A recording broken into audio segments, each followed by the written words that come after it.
कोई कामयाब कहे कोई नाकाम कहे, इससे बात नहीं बनती। चूंकि हम बरेली वाले लोग हैं तो हम महफिल को भी आला हजरत के जरिए इस मकाम पे लाके कह दें, रहने दो या डूबो तो अब तो तुम्हारी जानिब, कश्ती तुम्ही पे छोड़ी लंगर उठा दिए। महफिल सजाना हमारा काम था, अब मकबूलियत तक पहुंचाना मदीने वाले का काम है। हमने अपने हिस्से का काम किया और हम कर रहे हैं। बस दुआ ये करें, मोहम्मद अली भाई ने जितना पढ़ा जैसा पढ़ा, अहमदुल फत्ताह भाई ने जितना पढ़ा जैसा पढ़ा, या जिसने भी जो भी पढ़ा जितना पढ़ा, दुआ करें अल्लाह उसे कबूल फरमा ले। ये असल बात होती है। और ये मैं समझ सकता हूं, इतना खूबसूरत निजाम जब इमाम काबिल होता है ना तो कौम खुद ब खुद काबिल होना शुरू हो जाती है। तो चूंकि मैं मोहम्मद रजा भाई को तब से जानता हूं जब से हम मदरसे में साथ पढ़ते थे।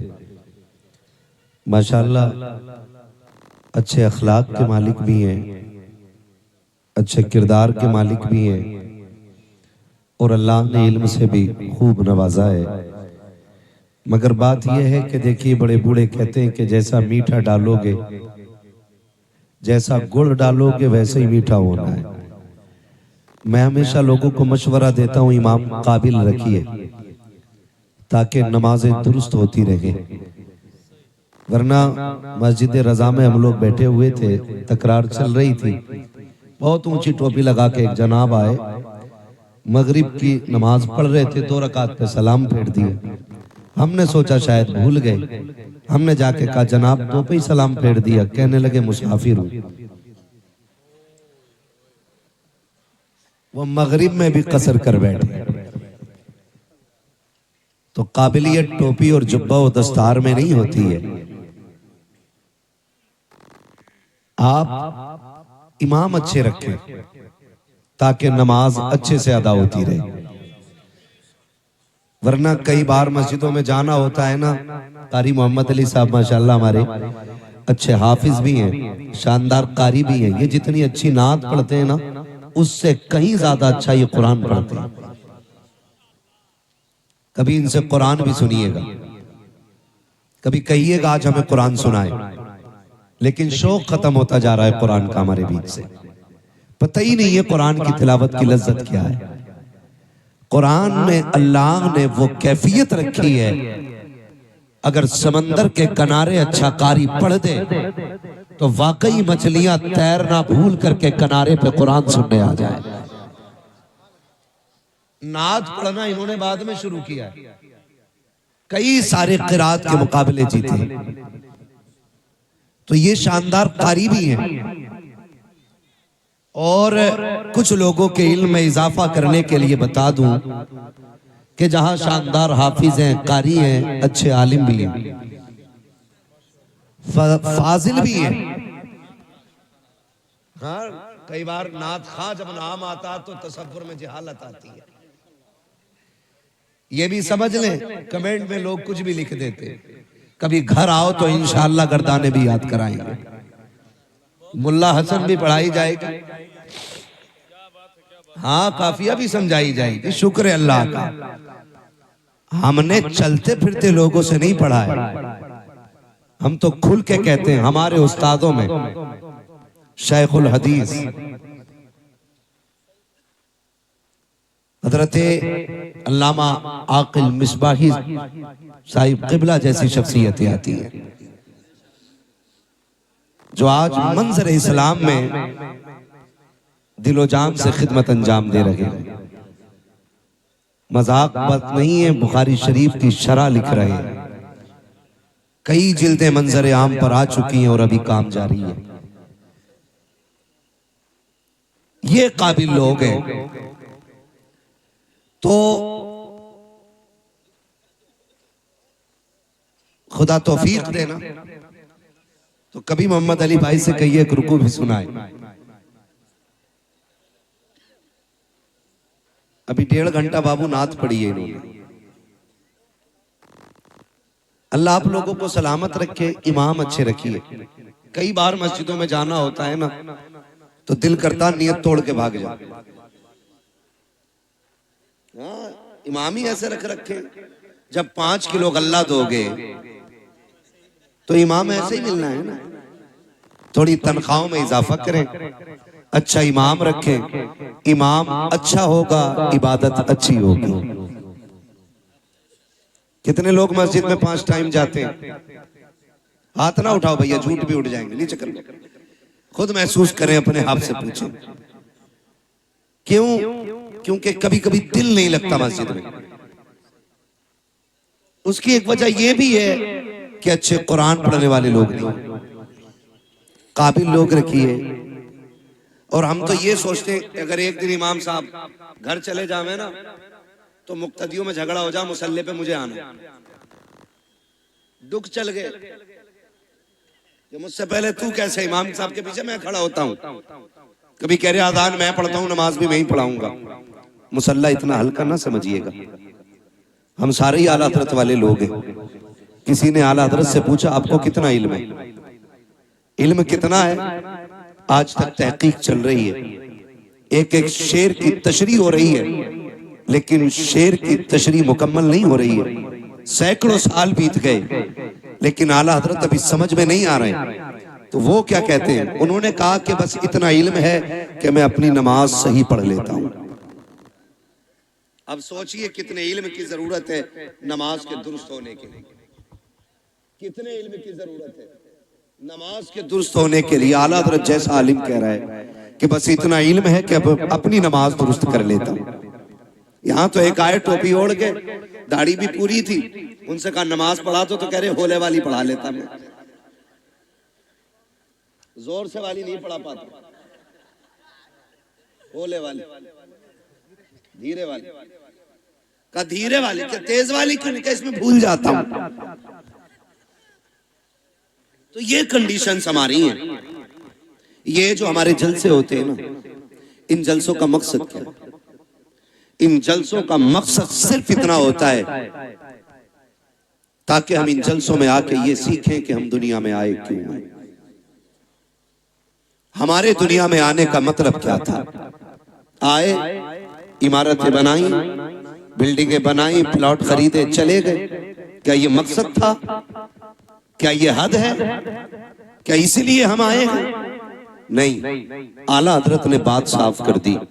जमीनो जमा तुम्हारे लिए, मकीनो मकान तुम्हारे लिए, चुनीनो चुना तुम्हारे लिए, बने दो जहां तुम्हारे लिए, दहन में ज़बां तुम्हारे लिए, बदन में है जान, बदन में है जान, बदन में है जान, बदन में है जान। कुछ लोग अभी सर्दी में ठिठुर के बैठे, बोलना नहीं चाह रहे। बोलेंगे तो गरमाई आएगी। देखा ना, मुझे साइंस आती है, कितनी अंदर की बात बताई।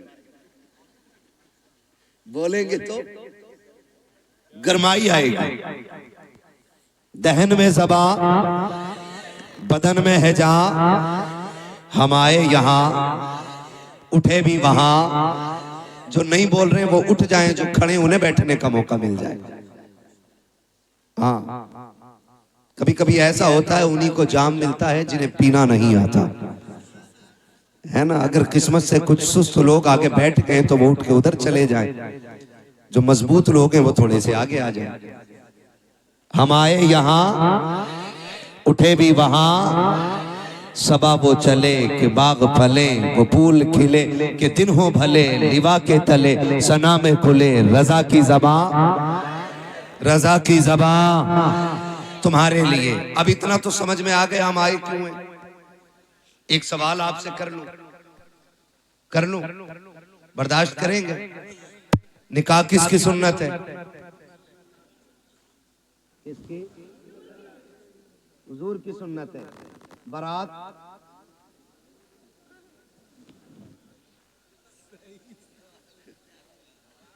नहीं। और ये बेटी के घर जाके जो ठलुए रोटी तोड़ते हैं, ये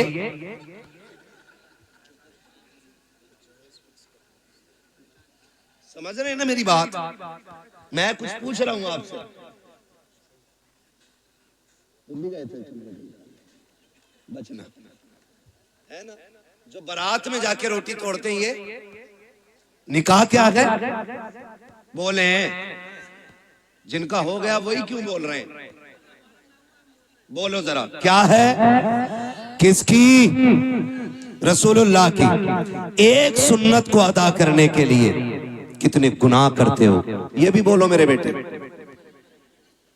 एक सुन्नत अदा करने के लिए कितने गुनाह करते हैं, बेहिसाब। निकाह हुजूर की सुन्नत है, और एक सुन्नत अदा करने के लिए क्या क्या न किया। अगर हम आगाज करें जिंदगी का, खुदा सबके बेटों को जवानी दे, बड़ी बात है, इसलिए कि बेटे के सर पे सेहरा देखना ये माँ का सबसे बड़ा ख्वाब है। घर में चांद सी दुल्हन लाना ये माँ का बहुत बड़ा ख्वाब होता है। जब बेटा बाप के कंधे के बराबर खड़ा होता है ना, तो बाप का सीना फख्र से ऊंचा होता है, झुकता नहीं है। बाप का सीना फख्र से ऊंचा होता है। अल्लाह ने मेरे बेटे को जवानी दी है। जब खुदा जवानी दे ना, तो फिर खुदा को ना भूलना। क्या करना है?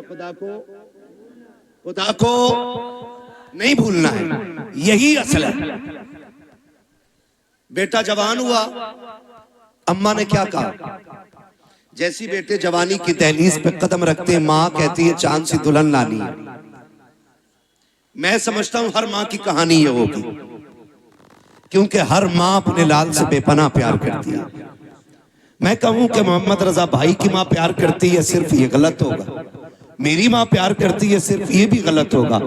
आपकी माँ प्यार करती है, सिर्फ ये गलत होगा। हर माँ का एक ख्वाब होता है, मेरा लाल जवान हो, सेहरा पहने, दुल्हन चांद सी मैं ढूंढ के लाऊं। मुझे तो हैरत होती है ना, जब बहुएं आके शिकायत करती, मौलवी साहब कोई तावीज होगा जिससे मेरी बहू का लड़ना खत्म हो जाए। तो मैं कुछ देर सोचता हूँ कि इसे ये हो क्या गया है, शिकायत कौन सी लेके आई है, पूछो बात क्या हो गई। तो एक सीधी बात कहती है, पता नहीं मेरी सास को जलन होती है मुझसे। ये एक एक बेटा मेरी बात कान खोल के सुन ले, और याद रखिएगा, अगर एक रात के जलसे से जन्नत मिलती ना, तो हुसैन 72 गर्दनें नहीं कटवाते करबला में। ये भी कान खोल के सुन लीजिए, अगर जन्नत इतनी सस्ती होती ना, तो फिर करबला में हुसैन ने 71 लाशें नहीं उठाई होती। महंगी है जन्नत, उसे बचा के रखना जरूरी है, बचा के रखना जरूरी है। जब आके ये शिकायत की जाती है ना कि मेरी सास मुझसे चलती है, मेरा एक सवाल हर बहू से है, तुझे पता है ये तुझे कितनी हसरतों से लाई है? जब बेटा 12 साल से ऊपर चढ़ा था ना, तभी से उसने दुल्हन के तस्करे शुरू कर दिए थे। तभी से रिश्तेदारी में जाके कहती थी, सुनो बेटा 15 साल का हो गया, बेटा 18 का हो गया, मेरा बेटा 19 का हो गया। हम भी दुल्हन देख रहे हैं, क्यों? ताकि किसी अच्छी दुल्हन का पता मिल जाए, अच्छी दुल्हन का पता मिल जाए। मेरी बहन, मेरी बेटी, कान खोल के सुन, कोई माँ किसी बहू की दुश्मन नहीं होती, किसी माँ को अपने बेटे की शरीक हयात से जलन नहीं होती है।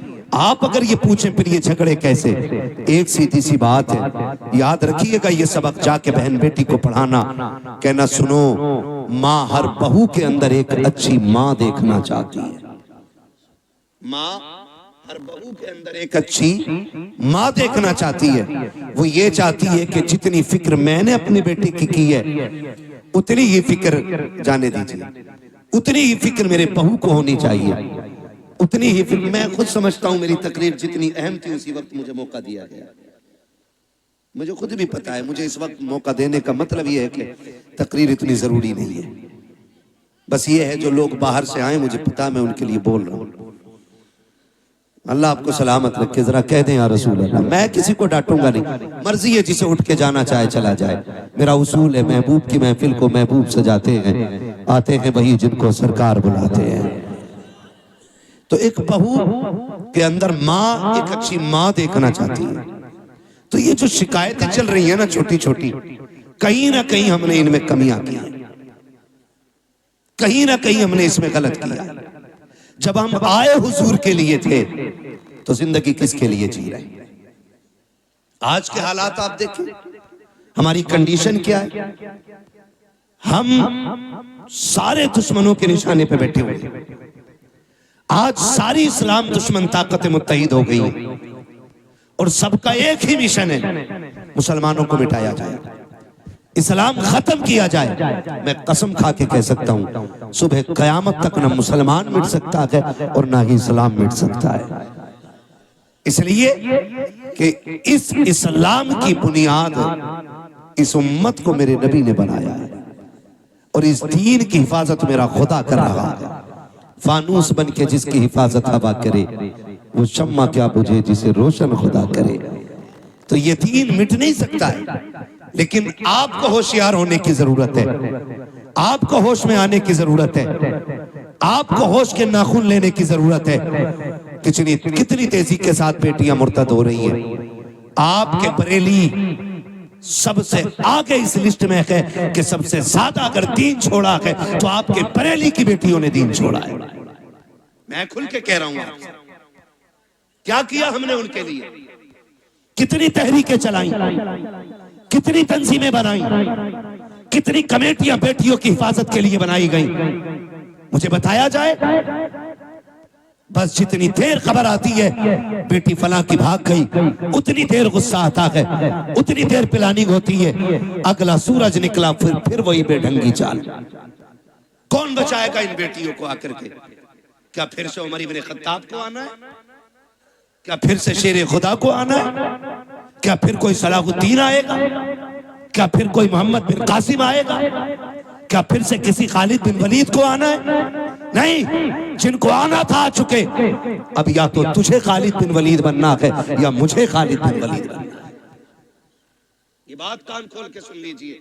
मुझे नारों की जरूरत नहीं, तुम्हारी वाह की जरूरत नहीं। मेरा उसूल है, मैं आईना को दिखाऊंगा दाग चेहरे के, जिसे खराब लगे सामने से हट जाए। हमें फैसले करने पड़ेंगे, हमें जजमेंट लेना पड़ेगा, यहां बैठ करके ये इत्तेफाक राय करना पड़ेगा कि बेटियों को बचाना कैसे। किसी की एक गई, एक के जाने से कोई फर्क नहीं पड़ता है। लाखों भी चली जाएं तो इस्लाम को फर्क नहीं पड़ता है, इसलिए कि इस्लाम शान वाला था, शान वाला है और शान वाला तकलीफ कब होती है? जब वो किसी गैर के बिस्तर पे बैठ के कहती है मैं अब्दुर्रहमान की बेटी हूं, मेरा नाम फातिमा है, तब दिल धड़कना छोड़ देता है। तब जी में आता है ये नाम लेने से पहले इसकी जबान कट क्यों नहीं गई। हमें सोचना पड़ेगा हम कर क्या रहे हैं। आबादी कम है हमारी, तादाद कम है हमारी, मुझे बताओ पैसा कम है हमारे पास जितना पैसा आया हमने या तो प्लॉट खरीदे या होटल बनाए या हमने बिजनेस आगे बढ़ाया, लेकिन कौम के फ्यूचर के बारे में किसी ने नहीं सोचा। मुखालफत नहीं करता मोहम्मद रजा भाई, हर बस्ती में कई मदरसे हैं, होने चाहिए, हर इलाके में खानका है, होनी चाहिए, लेकिन मुझे पता तो सही जिस इलाके में कई मदरसे हैं, खानकाहें हैं, मज़ारात हैं, उन इलाकों में इस्लाम की शहजादियों की तालीम हासिल करने के लिए एक अच्छा इदारा क्यों नहीं है, अच्छे स्कूल क्यों नहीं है। हम तो कहते हैं बेटियों को IAS बनाएंगे, बनाओ तुम्हारी मर्जी है, IPS बनाओ तुम्हारी मर्जी है, MBBS बनाओ तुम्हारी मर्जी है, लेकिन तालीम के नाम पे ये जो नंगा नाच हो रहा है इसे रोकना पड़ेगा, इसे रोकना पड़ेगा। ये रुकेगा कैसे? खुदा की कसम, जिस तरह तुमने मदरसों के लिए चंदे किए हैं, मज़ारों के लिए चंदे किए हैं, इसी तरह कौम की बेटियों के लिए, स्कूलों के लिए चंदे करो और ऐसे स्कूल बनाओ जिसमें पढ़ने वाली भी बेटी हो, पढ़ाने वाली भी बेटी। ये कौन बनाएगा? ये कौन बनाएगा? क्या कोई आएगा? और नहीं, मैं सच कहता हूं, 3 चीजों से बेटियां हमारे हाथ से गई। नंबर 1 ऑनलाइन पढ़ाई, इसने बेटियां छीन ली। नंबर 2 ट्यूशन, इसने बेटी छीन ली। नंबर 3 शादियों के बढ़ते खर्चे, इन्होंने बेटियां छीन ली।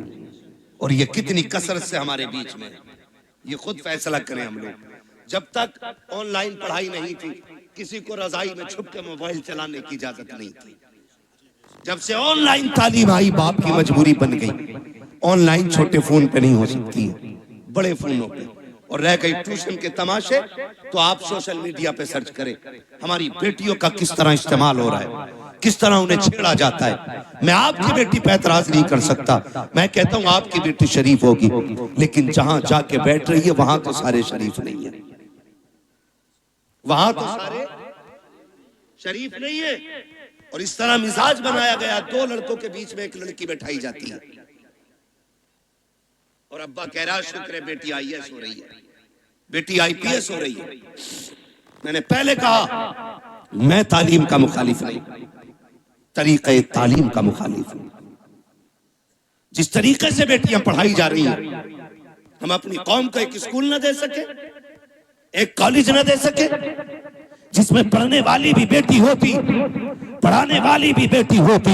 आए दिन तमाशे होते रहते हैं। कोई कहता मौलाना कुछ करो, क्या करना है? फला स्कूल के बाहर बच्चियों का नकाब उतरवा दिया गया, फला स्कूल के बाहर दुपट्टे उतरवा दिए गए। मैंने कहा मौलवी अकेला क्या करेगा जब तक कौम जिम्मेदारी नहीं संभालेगी।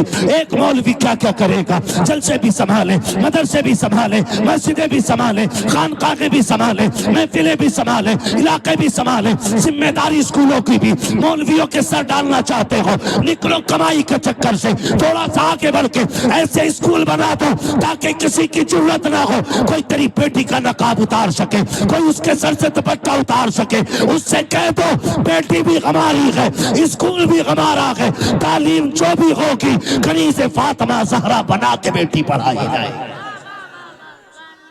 इस तरह बेटियां पढ़ाओ, वरना वो दिन दूर नहीं है, तेरी मेरी बेटियां तेरे मेरे घर से निकल जाएंगी और रोने के सिवा कुछ नहीं होगा।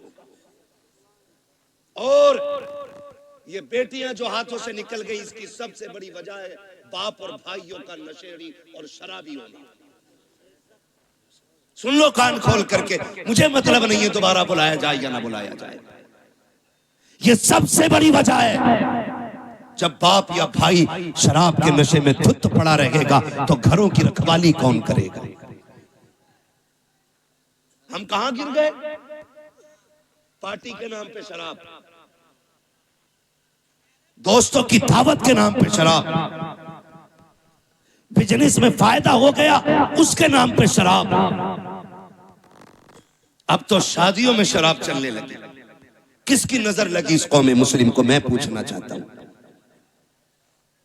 किसकी नजर खा गई कि हमारी कौम तबाही की तरफ जा रही है? हुआ क्या है हमें? खुदारा संभालो अपनी नस्लों को, वरना मुसलमान कहते हुए गैरत आएगी। डॉक्टर इकबाल ने बहुत पहले कहा था, यूं तो सैयद भी हो, मिर्जा भी हो, अफगान भी हो, तुम सभी कुछ हो, बताओ कि मुसलमान भी हो। आज कौन सा झगड़ा नहीं है?